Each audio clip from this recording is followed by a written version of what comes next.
have 4 different connections right here, 2 plastic, white to black, and then 3 butt connectors. They're all color coded, black, blue, and red. And then you'll have your 110 connection up in the top left-hand corner that's plugged into the surge protector.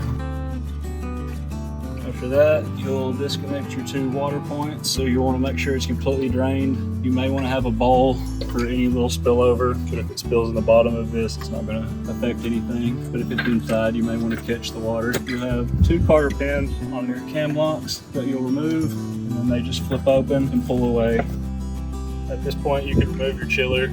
You'll want to remove that if it's going to be 32 degrees below freezing. You can cap off your water flow and use your cold plunge during the winter, but you'll want to store the cold plunge inside so it doesn't freeze and bust.